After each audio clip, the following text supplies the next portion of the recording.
All right. Oral questions. Question orale, the leader of the official opposition.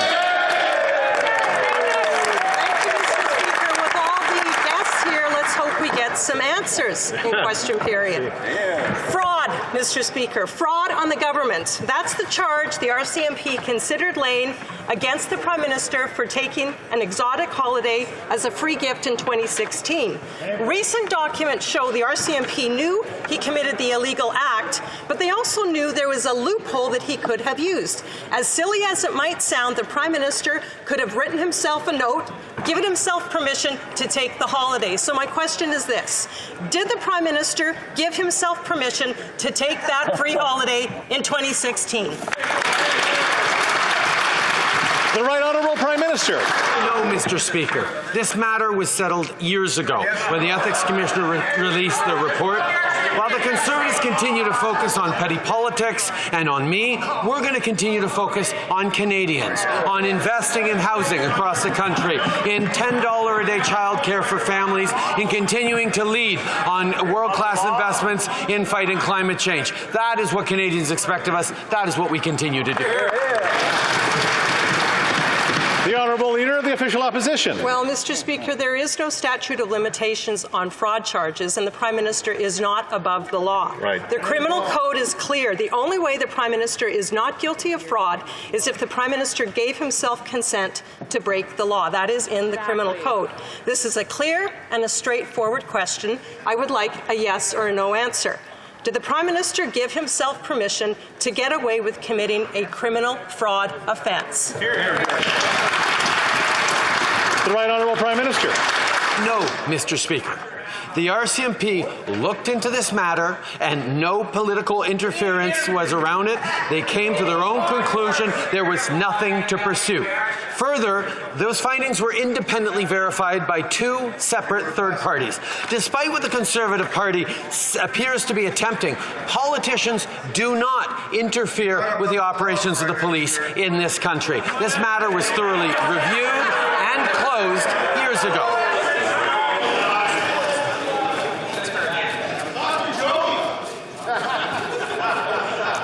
All right, we're going to try to keep so we can hear. We do have people in the galleries today that are watching this as well. So, the Honourable Leader of the Official Opposition. Mr. Speaker, new documents revealed that the RCMP knew that the Prime Minister took the holiday, that it was illegal, that he did it. The RCMP knew it. There was no question of that. The only question the RCMP had, according to their own documents, was whether he gave himself permission to do that. The Prime Minister just said he didn't. Is he willing to meet with the RCMP now, give them that information, and they can proceed as they see fit? Yes or no?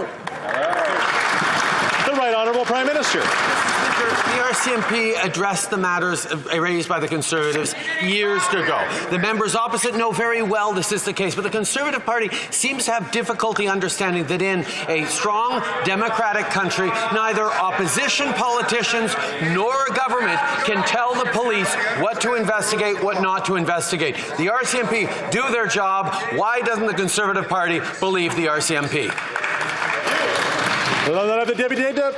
The Honourable Member for Emergencies Act. Mr. Speaker, the Prime Minister's double talk is ridiculous.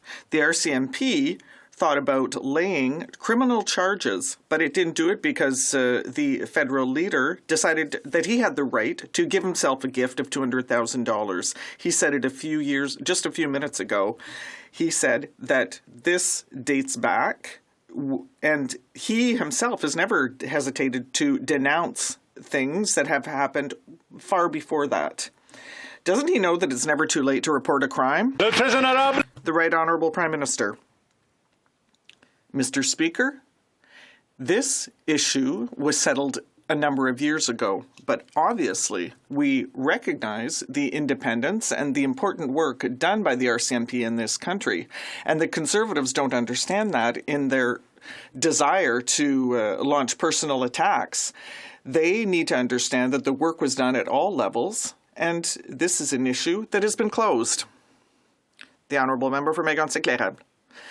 Okay, if I understand then, the Prime Minister will never come back to stories that happened a number of years ago, because That's what he's trying to tell us, and yet the Prime Minister himself recognized a few minutes ago that he did not give himself permission to receive a gift of over $200,000 for a private vacation for himself and his family. Mr. Speaker, the RCMP considered laying fraud charges against the Prime Minister, but it didn't do that for that very reason. Mr. Speaker, why does the Prime Minister not recognize his error and meet with the RCMP to explain himself? The Right Honourable Prime Minister. Mr. Speaker, the RCMP studied that matter a number of years ago, and the Conservative Party is simply seeking to talk about this issue to distract from the fact that we have presented a budget that delivers housing for Canadians and that delivers $10 a day daycare across the country and that is protecting us from a climate crisis. And all the Conservatives are trying to do is to play petty politics, make partisan attacks, and try and distract Canadians from the fact that their party has no answer for the issues that are concerning Canadians. The Honourable Member for Belleuil-Chambly. Mr. Speaker, the Prime Minister is being disrespectful to Quebecers, Canadians, and is disrespecting Ukrainians. When the Syrian refugees came to Canada, he chartered flights. He brought them winter coats. Everyone got their selfie, even people who worked in security at the airport. So I would like to ask the Prime Minister if there was a real airlift to help not when he will put in place an airlift for Ukrainian refugees. The Right Honourable Prime Minister. We are proceeding safely and effectively for Ukrainians who are coming to Canada. There is no limit to the number of applicants. We have given priority to Ukrainians who wish to come to Canada, and those who are here on a temporary basis can stay longer. Thank you. Thanks to the Emergency Travel Fund, there are not as many visa requirements, and that is the safest and most effective way to act. Since January, we have welcomed over 17,000 Ukrainian refugees, and we're going to welcome more. The Honourable Member for Belleuil-Chambly. After 62 days of war, he has the gall to say rapid. A government that cannot explain how to give biometric testing to those people. They say, here's some Aeroplan points. It doesn't cost them a penny. They are not chartering flights, and so they are just trying to advertise for Air Canada. Will the government show respect to the Ukrainians and charter damn flights? The Right Honourable Prime Minister. Mr. Speaker, I understand that the leader of the Bloc Québécois is getting indignant in this place, but the reality is that our public servants and our partners are working diligently to ensure expedited processing of Ukrainians' refugee claims, and that's what we've done. We are going to continue to take all measures to expedite the arrival of Ukrainian families here in Canada. And we are going to continue to do more all the time. It is very difficult for those families, and we're here to help them. Thank you, Mr. Speaker. Throughout this pandemic and the cost of living rising crisis, we see working Canadians, working class families that are hurt hard. And we see the super rich that continue to make record profits and gain more wealth and power. Another example of this is the potential merger of Rogers Shaw. It's only going to result in massive layoffs for workers and increased costs for families. So will the Liberals stand on the side of workers, Canadians, and prevent this deal from going through and make sure we keep the prices of cell phones and cellular services low? Hear, hear. The Right Honourable Prime Minister. Mr. Speaker, we well know that Canadians have paid almost some of the highest prices for wireless and internet in the world. That's why a number of years ago we made a pledge to decrease average cell phone bills in this country by 25%, and that actually happened, Mr. Speaker. We drove down prices by working to ensure that there's both competition and quality infrastructure for Canadians. We will continue to be there to make sure that access to data is affordable and reliable everywhere across the country, including with massive historic investments in rural broadband and cell phone access. The Honourable Member for Burnaby South. It's true that the cost of services is very high in Canada, and this merger is going to worsen the situation. So it's clear that if this merger happens, it's going to increase telephone prices. It's going to cause the loss of countless jobs. So will the Liberals stand with Canadians and stop this merger, yes or no? The right honourable Prime Minister. Monsieur le Président. Mr. Speaker, for years we have been working to lower cell phone and internet prices for Canadians. We've seen the average prices for cell phones drop by 25%. We know that competition and innovation and affordable prices are essential for communications in Canada, and that's why we are always working to improve services and drop prices, including with record investments. In 5 years, we invested more than 10 times than during the certain conservative government's reign to ensure rural connectivity, and we're going to continue that work. Sturgeon River Parkland. Mr. Speaker, yesterday in response to repeated questions about what documents would be available for the inquiry into the use of the Emergencies Act, the Minister of Emergency Preparedness indicated that documents covered by privilege, such as the advice of the Justice Department to Cabinet, would not be disclosed. The measures used by this government represent the most significant infringement on the civil liberties of Canadians in a generation. Canadians deserve full transparency. Will they disclose their internal analysis that showed they met the threshold for the Emergencies Act and the Justice Department's private opinion, or are they just going to keep hiding this information from Canadians? The Honourable Minister of Public Safety. When the illegal blockades forced borders to close, businesses to shut, workers to be laid off, it was Canadians who paid the biggest price. It was only after we got advice from law enforcement that we invoked the Emergencies Act. It was necessary, and it worked. We launched a full-scale independent inquiry appointing Justice Rouleau as Commissioner. He has the power to compel witnesses, documents, information, including classified information. Mr. Speaker, we look forward to cooperating with the inquiry to foster transparency, accountability, and incorporating lessons learned so that this never happens again. Thank you. The Honourable Member for Sturgeon River Parkland. Mr. Speaker, Conservatives and Canada's Civil Liberties Union were disturbed to see that the Liberals are attempting to control the scope of the inquiry into the Emergencies Act by directing the Commissioner to focus on the actions of the protesters, not the actions of the government. The purpose of this inquiry is not to hold Canadian protesters accountable, but to hold the government accountable when using extraordinary powers. Now, the government has tasked the Commissioner to gather evidence against the protesters, but this begs the question, if the government doesn't already have this evidence, how could they have justified invoking the Act in the first place? The Honourable Minister of Public Safety. Mr. Speaker, I want to encourage my honourable colleague to read the order in council, which specifically says that the judge can look into the conduct of police enforcement. So read the order in council. We want to shine a light on the sober events that led to the invocation of the Emergencies Act. I would encourage my colleague to recall that businesses were shut down, that workers were laid off, that residents were terrorized in their own homes, Mr. Speaker. We embrace this inquiry. It's an important hallmark of our democracy, and we look forward to cooperating with the judge. Thank you.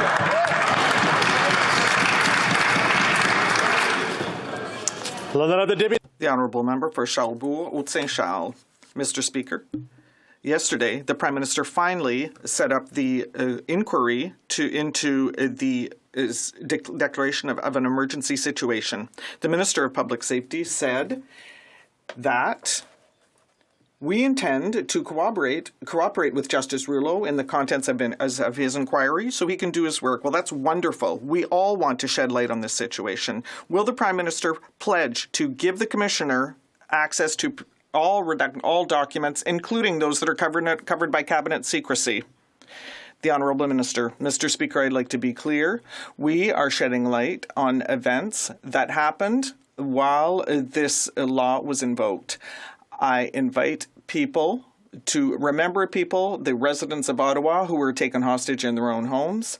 And I would also like to remind the Conservative Party that hundreds of charges were laid, charges that were very serious, involving firearms, that were there to possibly commit crimes. So we're going to cooperate with Justice Rouleau. The Honourable Member for Charlebourg-Saint-Charles. Thank you, Mr. Speaker. During the debate on the Emergencies Act, There were 13 points in the order in council, and there were many things that were not clear. Today, we're asking Justice Rouleau to shed light on this matter. But so can they explain to us why this is already, they're trying to control the scope of the inquiry with biased questions? The Honourable Minister. Mr. Speaker, I would like to encourage my colleague to read the order in council. The directives are there. The directives are there for Justice Rouleau. We're going to cooperate with the Commissioner to ensure transparency. We had a number of reasons to invoke this act, and we need to be fair to all Canadians, and we need to be transparent about this process. Thank you. Halton Hills. Mr. Speaker, Canadians need answers about the government's invocation of the Emergencies Act. The key question is whether the invocation of these extraordinary powers met the legal requirements of the Act, a question Justice Rouleau and the public inquiry need to answer. In order to do that, Justice Rouleau needs access to documents covered by Cabinet confidence. Will the Prime Minister, will the government waive Cabinet confidence? The Honourable Minister of Public Safety. Speaker, on this side of the House, we are prepared to shine a light in cooperation with the judge on the circumstances that led to the invocation of the Act. And I would remind my honourable colleagues, particularly from the Conservative Party of Canada, that individuals were arrested as a result of their illegal conduct at borders, which shut down businesses, which required people to be laid off, which had members of this community right here in Ottawa be hostages in their own home, Mr. Speaker. We're prepared to go through all of that in cooperation with the judge so that there's transparency and accountability in conjunction with this commission. Thank you, Mr. Speaker.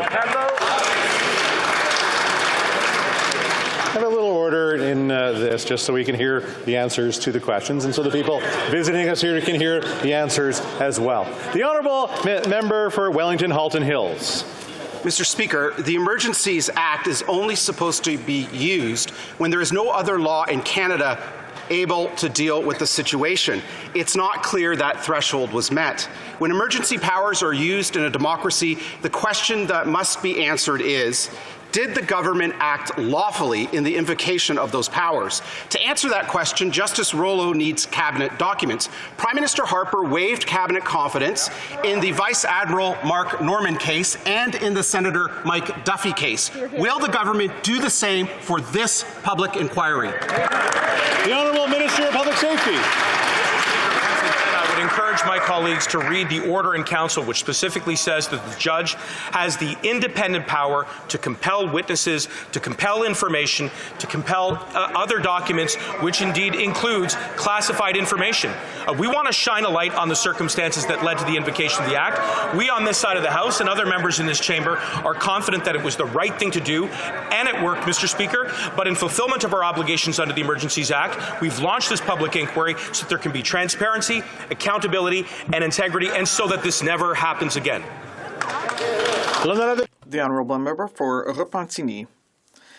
In his report published this morning, the Environment Commissioner said that Canada's hydrogen strategy is based on unrealistic assumptions, which will jeopardize Canada's ability to reach its emission reduction targets. The Commissioner is telling Ottawa to go back to the drawing board, but the Minister of the Environment is counting on this strategy as part of his emissions reductions plan for 2030. So we know that his plan is therefore based on unrealistic assumptions.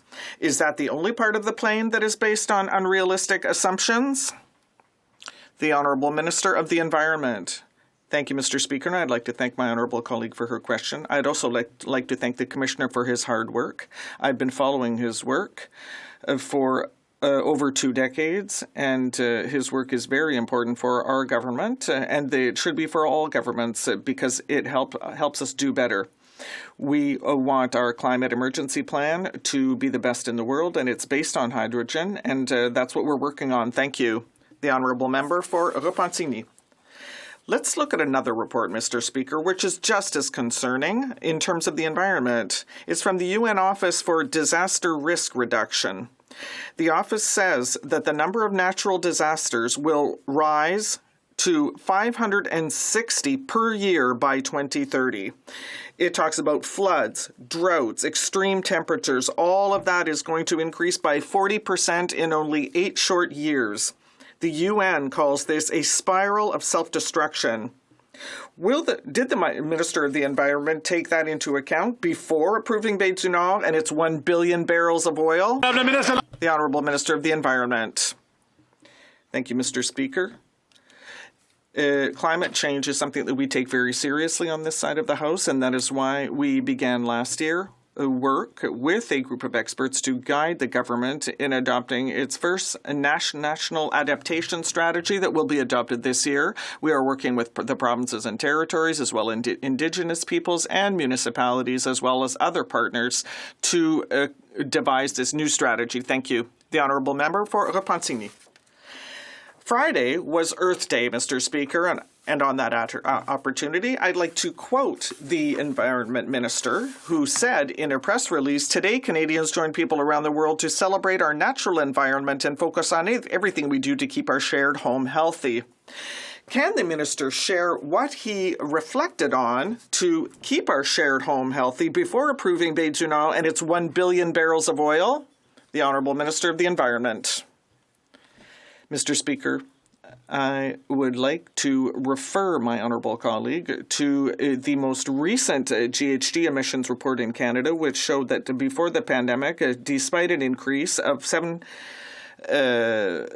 hundreds of thousands of barrels of oil in Canada, our emissions went down, and so that is very impressive. And that means that we're a leader in terms of climate change. Thank you. Well, there's all kinds of noise from all around. The Honourable Member for Central Okanagan, Similkameen Nicola. Mr. Speaker, from the Liberal government that brought us a disastrous air passenger bill of rights that has been panned by consumer groups as completely useless, it now wants to do a so-called homebuyers bill of rights. Page 47 of the budget says this is under provincial jurisdiction. Could the Minister of Housing please enlighten us exactly how the government will protect consumers in a home sale under provincial jurisdiction when it can't even protect a passenger from a cancelled flight under its own jurisdiction? The Honourable Minister of Housing. Our government has always believed in collaboration with all orders of government to benefit Canadians. And the member opposite should know that we have a strong track record on provincial, federal, territorial, and municipal collaboration. Newsflash, we now have affordable childcare in Canada. That is as a result of collaboration between our government and 10 provinces and 3 territories, Mr. Speaker. The Honourable Member for Calgary-Midnapore. Rather than tackling the supply issues driving the housing and affordability crisis, the NDP Liberal government has doubled down on their failed approach. The NDP Liberal budget promises the same failed programs that won't see any additional houses built this year or help a Canadian family afford a home who otherwise couldn't. The average home price in Canada is now $868,000, up nearly 30% in the last year alone. Canadians need help now. When will the Liberal government take this housing crisis seriously? The Honourable Minister of Housing. What Canadians don't need is a mishmash of conflicting policies from the official opposition. The leader of the official opposition believes that we should download costs of housing to municipalities. The member from Mission Matskui Fraser Canyon believes we should download costs to provinces. The member from Calgary Centre believes that we should not ban foreign owners. The member from Dundas South Glengarry believes that we shouldn't we should pull back from federal investments in housing. The member from Calgary Centre doesn't believe in building multi-unit buildings for affordable housing. This party doesn't get its story straight on housing, Mr. Speaker.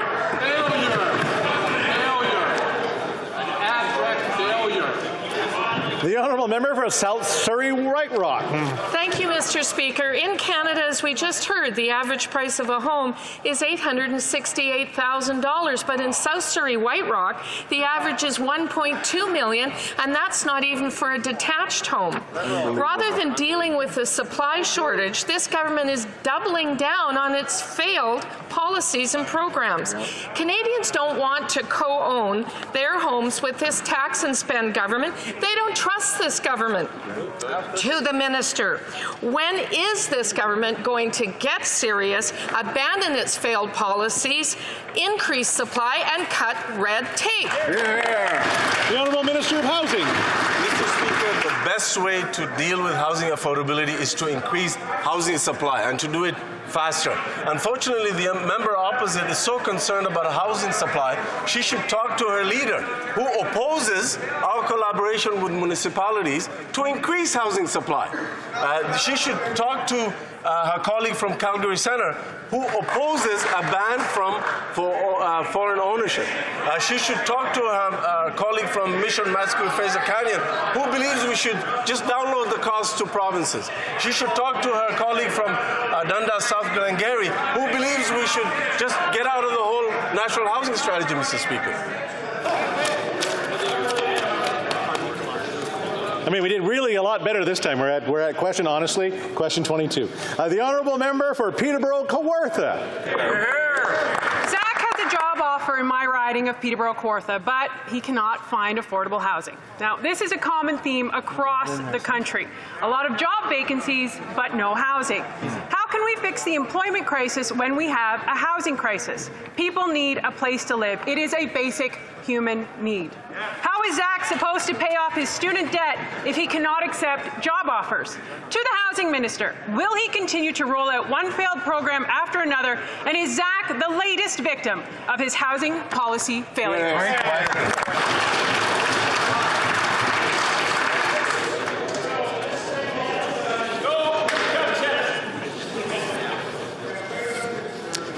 The Honourable Minister of Housing. Mr. Speaker, the honourable member talks about housing as a basic right. Guess what? When we brought the National Housing Strategy Act to recognize housing as a human right, that party voted against it. That is not. Are we gonna come to order here? Awesome. Awesome. Are we ready to continue? All right, the Minister of Housing, and I will allow him to restart his answer. Thank you, Mr. Speaker. The solution to housing affordability is housing supply, Mr. Speaker. We're collaborating with municipalities through the Housing Accelerator Fund to build 100,000 new homes in the next two years and double the number of new homes built in the next 10 years. We're also extending supports through the first-time homebuyer incentive and the tax-free savings account to first-time homebuyers. We're also tackling speculation by banning foreign ownership of Canadian residential real estate in the next 2 years, and we're building more affordable housing, Mr. Speaker. The Honourable Member for Victoria. Mr. Speaker, today the Environment Commissioner released another series of scathing reports on this government's climate failures.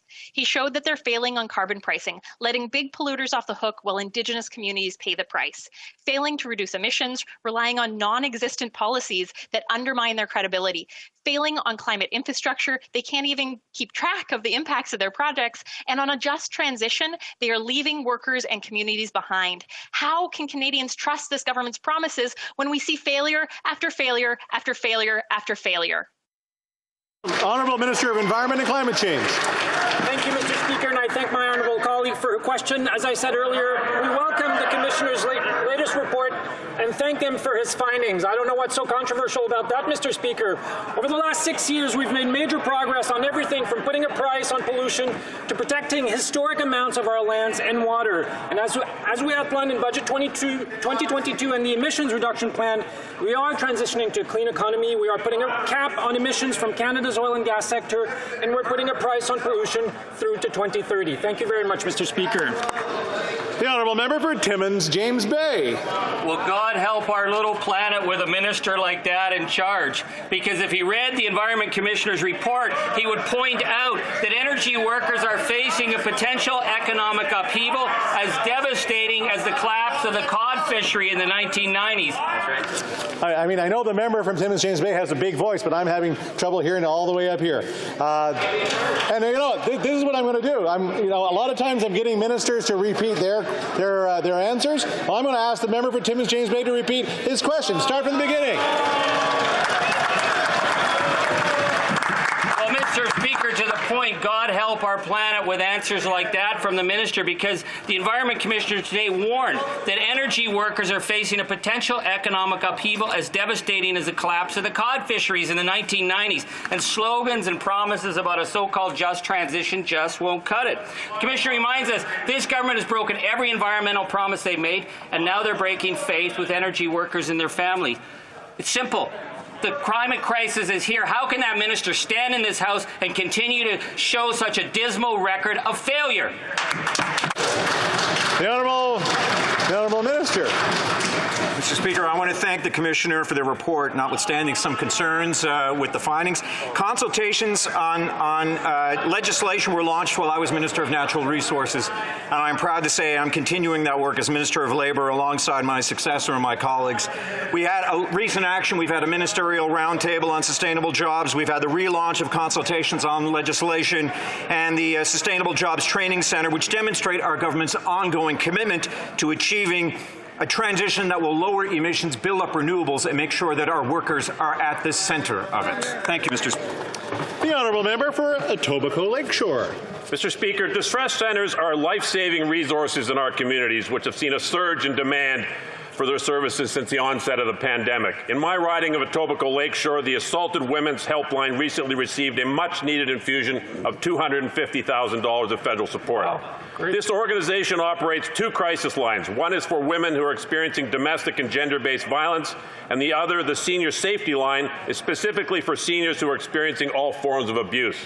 Can the Minister of Mental Health and Addictions update the House on how our government is supporting these types of critical supports in Canada? Thank you, Mr. Speaker. Minister of Mental Health and Addictions. Well, thank you, Mr. Speaker. And I thank the member for Etobicoke Lakeshore for his ongoing impressive leadership. And all people in Canada deserve access to critical mental health services and resources.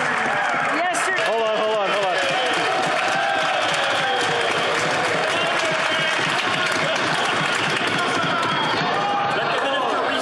I was just making sure the minister didn't use up all of her time. The Honourable Minister of Mental Health. Thank you, Mr. Speaker.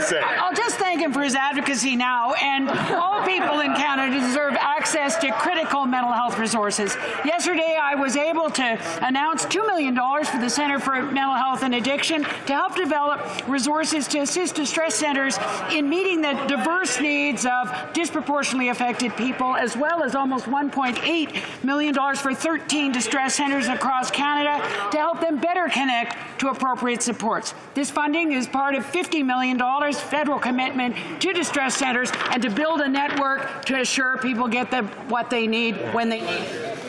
The Honourable Member for Abbotsford. Yesterday, the Bank of Canada Governor admitted that inflation is much higher than expected. When asked how to protect Canada's finance, when asked to explain how to protect Canada's finances, he said, "Don't spend too much." We know the Prime Minister doesn't think about monetary policy, but Conservatives do and Canadians do. And Canadians are the ones paying the price for the Prime Minister's monetary illiteracy. Higher grocery bills, gas bills, interest rates. Will this Prime Minister recognize that his reckless borrowing and spending is making things worse for Canadians? The Honourable Parliamentary Secretary. Mr. Speaker, it's ironic that this question comes from a Conservative colleague when in their electoral platform they committed to spend $168 billion. What? The IMF has just confirmed that our economy is going to see the highest growth among G7 countries both this year and next year. Canadians have created over 3.5 million jobs. These are well-paying jobs that will help Canadians meet the cost of living that we see increasing all over the world due to the war in Ukraine. Mr. Speaker, we have been excellent stewards of the economy, and the Conservatives know it. The Honourable Member for Calgary-Midnapore. Inflation hit 6.7% last month, a 31-year high and well above the Bank of Canada's predictions. Canadians are already struggling to pay their bills, fill up at the pump, and put food on the table. Unfortunately, Budget 2022 failed to provide any credible solutions, and with the extensive, unfocused spending, it's only going to get worse. The simple fact is, Canadians can't afford this Liberal NDP government. When will the minister acknowledge this cost of living crisis we are living in and work on real solutions? The Honourable Parliamentary Secretary to the Minister of Tourism and the Associate Minister of National. Mr. Speaker, we are seeing inflation rise right around the world. We know that that is due to the war in Ukraine, among other things. But what I would like to remind the Conservatives is that in our budget, we have put forward a plethora of measures in order to ensure that housing would be more affordable, to ensure that childcare would be more affordable. And prior to that, Mr. Speaker, we lowered taxes for the middle class on 2 occasions, and the Conservatives voted against it. We have helped raise 300,000 children out of poverty thanks to the Canada Child Benefit. And we are supporting vulnerable seniors with an increase in our supports for them. Mr. Speaker, we are there for Canadians. The Honourable Member for Prince Albert. Inflation is at a 31-year high. Canadians are suffering under rising prices for gas, groceries, and housing. A good way to help Canadians is by ensuring the relationship with the U.S. remains strong and stable. Yet this government continues to disappoint. Tariffs on our lumber, threats to our auto sector, and the most punishing Buy American provisions we've ever seen. We know the Prime Minister likes to fly around for photo ops and surfing trips. Maybe he could add a few flights to D.C. to the flight plan. My question to the Prime Minister, Mr. Speaker, when will he get to work? Good question. The Honourable Parliamentary Secretary. Thank you very much, Mr. Speaker. The member opposite is an experienced member of the Trade Committee. He's actually been on trade trips with the Minister of International Trade to Washington, D.C. The Prime Minister has also been in Washington, D.C., engaging with Joseph Biden. What's very important, Mr. Speaker, is that we've always taken a Team Canada approach. That's been encouraged to us by all stakeholders, by witnesses that have come before the committee, where that member has been present. We will continue to take a nonpartisan approach to continuing the dialogue with our biggest trading partner to secure jobs and opportunity for Canadians and for Americans, because it serves both sides of the border. Thank you. The Honourable Member for Louis Saint Laurent. Mr. Speaker, as the cost of food is going up, the price of housing is going up, and the price of basic necessities is going up, we're not talking about luxury goods, but essentials here. Inflation is at 6.7%, and this government refuses to control its spending. However, Mr. Speaker, in France, the inflation rate is at 4.5%. Why? Because the government has decided to freeze rate increases. Why did the government refuse our request to not increase the Liberal carbon tax? The Honourable Parliamentary Secretary. Mr. Speaker, you know what will help Canadians to face the rising cost of living? Paychecks, Mr. Speaker. We're talking about 3.5 million jobs that were created in recent years, Mr. Speaker. Our economic growth is strong, and in fact, the strongest amongst the G7 countries this year and next year, according to experts. And we are creating good jobs, well-paying jobs for Canadians. The Honourable Member for La Pointe-à-L'Île. Mr. Speaker, the appointment of a unilingual English-speaking board at CN has raised a lot of criticism, but it's hard to believe that we'll see a real change in culture at CN. Why is that? Because the Prime Minister, in charge of holding him to account at CN, spends his time giving positions to people who don't speak a word of French. He did it with the Lieutenant Governor of New Brunswick and with the Governor General. He did it with several ministers. What credibility does he have left to criticize CN? They're one and the same. The Honourable Minister of Official Languages. Thank you. I'd like to thank my colleague for his question. Mr. Speaker, our 2 official languages are at the heart of Canadian culture and identity. All Canadians deserve to be served in the official language of their choice, even in companies like CN. The fact that they don't have francophones on the board at CN is unacceptable, and we're going to solve this situation as quickly as possible.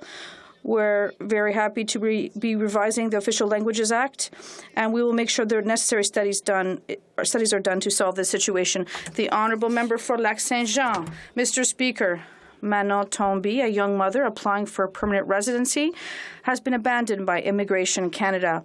While going through the sudden death of her spouse, she has learned that since he was the principal applicant on their file, everything has fallen through because her spouse died, she has to redo the 31-month-long process. Everyone agrees that this never should have happened and that the administration lacked heart. Will the minister ensure that Manon Tomby's file will continue to move forward and that she will not have to start everything over again? The Honourable Minister of Immigration. Thank you very much, Mr. Speaker. I'd like to thank the member from the bloc for his question and for his attention to immigration files. I would like to offer my sincerest condolences to Madame Tomby. While I cannot comment on this particular file in the House, I will be following up on this file in particular. Thank you. The Honourable Member for Battle River Crowfoot. Mr. Speaker, many Canadians, including 3 strong, enterprising women in my riding, have been unceremoniously put on indefinite leave without pay by these Liberals. Crystal, Angela, and Kathy lost their jobs at Canada Post because of this government's mandate absurdity.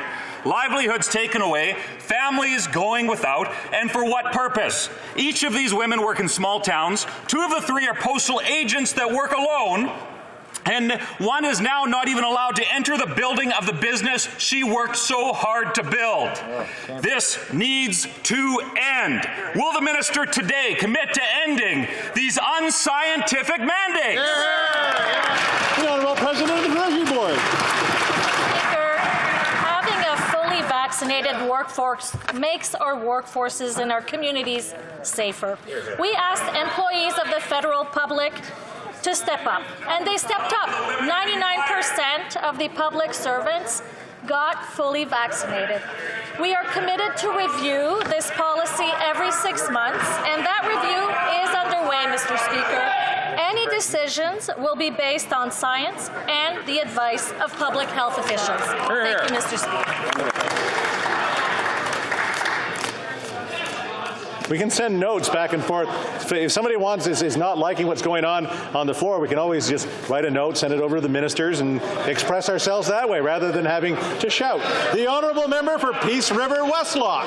Mr. Speaker, Iceland, Sweden, Ireland, France, the UK, these are just a few of the countries that have dropped all their mandates. However, this government, without any evidence, is continuing to bar Canadians from getting on airplanes to visit the loved ones they so want to see. Yep.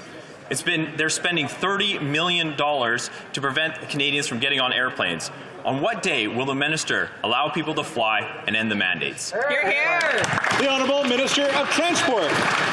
Speaker, I want to thank my colleagues for reminding Canadians of how many countries have put together a mandate to protect the health and safety of travellers, of those who work in the travelling sector. Mr. Speaker, everything we've done so far is intended to protect the health of Canadians. And we've always been guided by the advice that we receive from our experts. I'm not going to take advice from the Conservatives, Mr. Speaker. I'm going to take advice from our scientists, from our doctors, and we will constantly review our policies and do the right thing for Canadians. Thank you, Mr. Speaker. The Honourable Member for Renfrew, Nipissing, Pembroke. Mr. Speaker, the Prime Minister claimed the only way out of the pandemic was through vaccination. Now, the point of vaccination is to induce an immune response. Immune response can also be measured through antibody testing, but the government won't accept those tests. Instead, the government continues to deny travel to those who haven't had the shots, but who do have a strong immune response due to previous infection. When will the Prime Minister end his cruel and inhumane travel bans on Canadians? The Honourable Minister of Transport. Mr. Speaker, talking down vaccine does not help Canadians, nor does it help our health and safety in Canada. Mr. Speaker, many Conservative Party members were against vaccines when all doctors were saying vaccines were the right thing for Canadians. In fact, Mr. Speaker... Order. Order. Order. Let's just...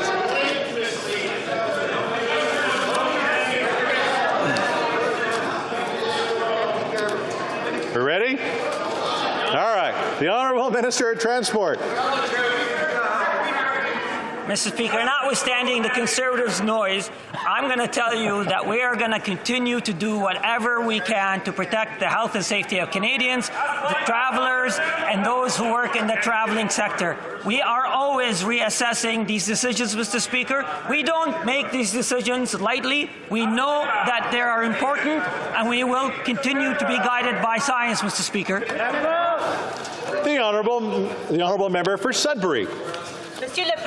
Mr. Speaker, last week the government supported the National Conservancy of Canada's Boreal Lands project, the largest private conservation project in Canada.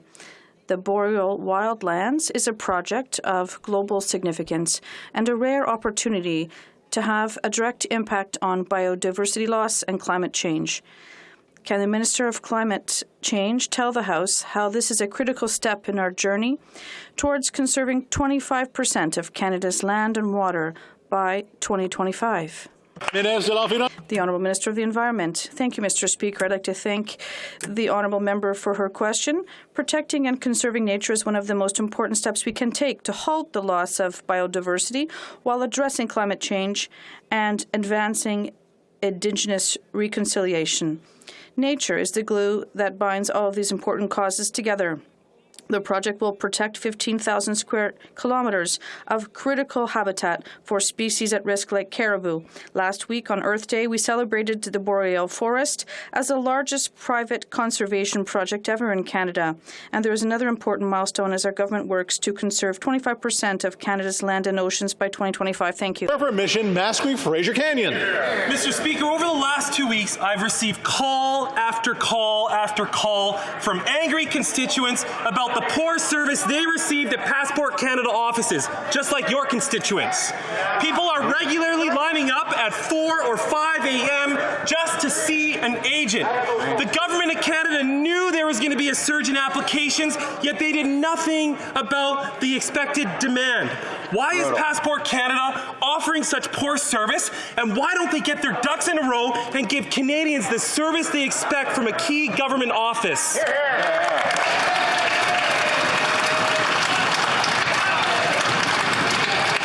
Minister. Thank you, Mr. Speaker. Canadians are traveling again, and a significant increase in demand for passports has resulted in long lineups and wait times for in-person service. We understand that this is difficult and stressful. We have in fact hired an additional 500 passport officers to help process this. We have made Service Canadas available to ensure that individuals who need to travel on a non-urgent basis can deposit their applications. We will continue to work very hard right across the country to meet this increased demand. Thank you, Mr. Speaker. The honourable member for Hastings, Lennox and Addington. Mr. Speaker, passport processing delays are hitting Canadians across this country, and rural Canadians, like people at Hastings, Lennox and Addington, are no different. One constituent, John, posted about his experience with his mother trying to book an appointment. Phoning in results in disconnection. The website constantly crashes, and there are ridiculously long delays at in-person offices. If this was a private sector, they would be shut down. This is unacceptable in a first world nation like Canada. Mr. Speaker, when will this government do its job and get passports for Canadians like John and his mother? Minister of Families. Thank you, Mr. Speaker. We understand that after 2 years, Canadians are interested in traveling. Many people had their passports expired during this time. Unfortunately, we have a huge surge in demand. We have hired 500 additional passport officers to help process this. We have a simplified processing to replace expired passports of up to 5 years. We've opened more client counters in passport offices. We are operating extended hours, both into the evening. Passport officers are working around the clock on weekends to do their very best to serve Canadians. Thank you, Mr. Speaker. The honourable member for Calgary-Shepherd. Dr. Rupinder Kurai went to the passport office to get expedited service for her family's passports. Passport Canada made her wait 4 hours. They took all of the family's passports applications, but not for her husband Amandeep because he wasn't there on purpose. Amandeep was working a full-day shift as a radiologist despite having stage 4 colon cancer. The passports were for a final family vacation, which is now cancelled. To the minister, government is about people, not process. Is this level of service acceptable to Rupinder and Amandeep? The Honourable Minister of Families. Thank you, Mr. Speaker. And to my colleague, I want to say that that is exactly why passport officers are working around the clock. They are working late hours. We have hired additional officers. We have opened up more Service Canada centres to meet this rising demand to renew passports. We are ensuring that passport officers are working through the weekend. We have an incredible surge in demand, unlike anything we've seen before. But despite all of that, passport officers, Service Canada personnel are working round the clock because their number one job is to serve Canadians, and that's what they're working hard to do. Thank you, Mr. Speaker. The honourable member for Kitchener South, Hespeller. Mr. Speaker, we know how important childcare is for families in our economic recovery, but we know how expensive it's been for families. Parents in Ontario have been paying some of the highest fees in the country. We also know that we need to grow the number of spaces available so that all families can benefit. Could the minister please update the House on the government's progress towards building a Canada-wide early learning and childcare system and what it will mean for Ontario's families? The Honourable Minister of Families. Thank you, Mr. Speaker, and I'd like to thank my colleague for her question. Mr. Speaker, in just under a year, we have signed childcare agreements with every single province and territory. And Mr. Speaker, right here in Ontario, that means that families will see by the end of this calendar year savings of up to $6,000 per child in licensed childcare. That's an incredible savings for a family. It also means that we're going to increase the number of spaces in Ontario by 86,000 because we know that it's not just about affordability, it's also about accessibility. Hire more ECEs and deliver quality childcare for families in this province. Thank you, Mr. Speaker. The honourable member for Nunavut. I spoke with Kayak Robinson, who was a commissioner for the MMIWG. Robinson continues to advocate for the implementation of calls to justice, which demands greater transparency and accountability from our government and institutions. Yet the 2022 budget was silent on new commitments to protect Indigenous girls, women, and Two-Spirit people. When will this government take real action on reconciliation and fund transformative action? The Honourable Parliamentary Secretary to the Minister of Crown Indigenous Relations. Thank you, Mr. Speaker, and I'd like to thank the member opposite for the question. And I'd like to remind her that there is $2.2 billion in a federal pathway to ensure missing and murdered Indigenous women. But when you look at the budget, you also have to look at the investments we've made towards housing, the investments we've made towards Jordan's Principle, the investments we've made towards mental health. These will all help Indigenous women. Just because it's not in a line item in the budget doesn't mean we're not helping Indigenous women, and we're out there and making sure that it's safe and supported, and we'll continue to do so as a government. The honourable member for Vancouver East. Minister said Afghans cannot get their biometrics completed in Afghanistan, yet he's insisting that it must be done. The lives of the family members of Afghan interpreters, collaborators, human rights defenders, women and girls are at risk every minute of the day, and the Liberals are immobilized by red tape. The government can collect biometrics upon arrival, yet they're refusing to act on this viable solution to get people to safety. So to the minister, who has the power to help, what is more important, paperwork or saving lives? Yeah. Here. Honourable Minister of Immigration. Mr. Speaker, I thank the honourable member for her advocacy for vulnerable Afghans. It is indeed the vulnerability of the people who are in Afghanistan that has justified such an extraordinary response by the Government of Canada. And I'd remind her that we've committed to make one of the most substantial resettlement efforts of any country in the world, with 40,000 Afghan refugees destined to be settled in Canada. To date, more than 11,500 are already here.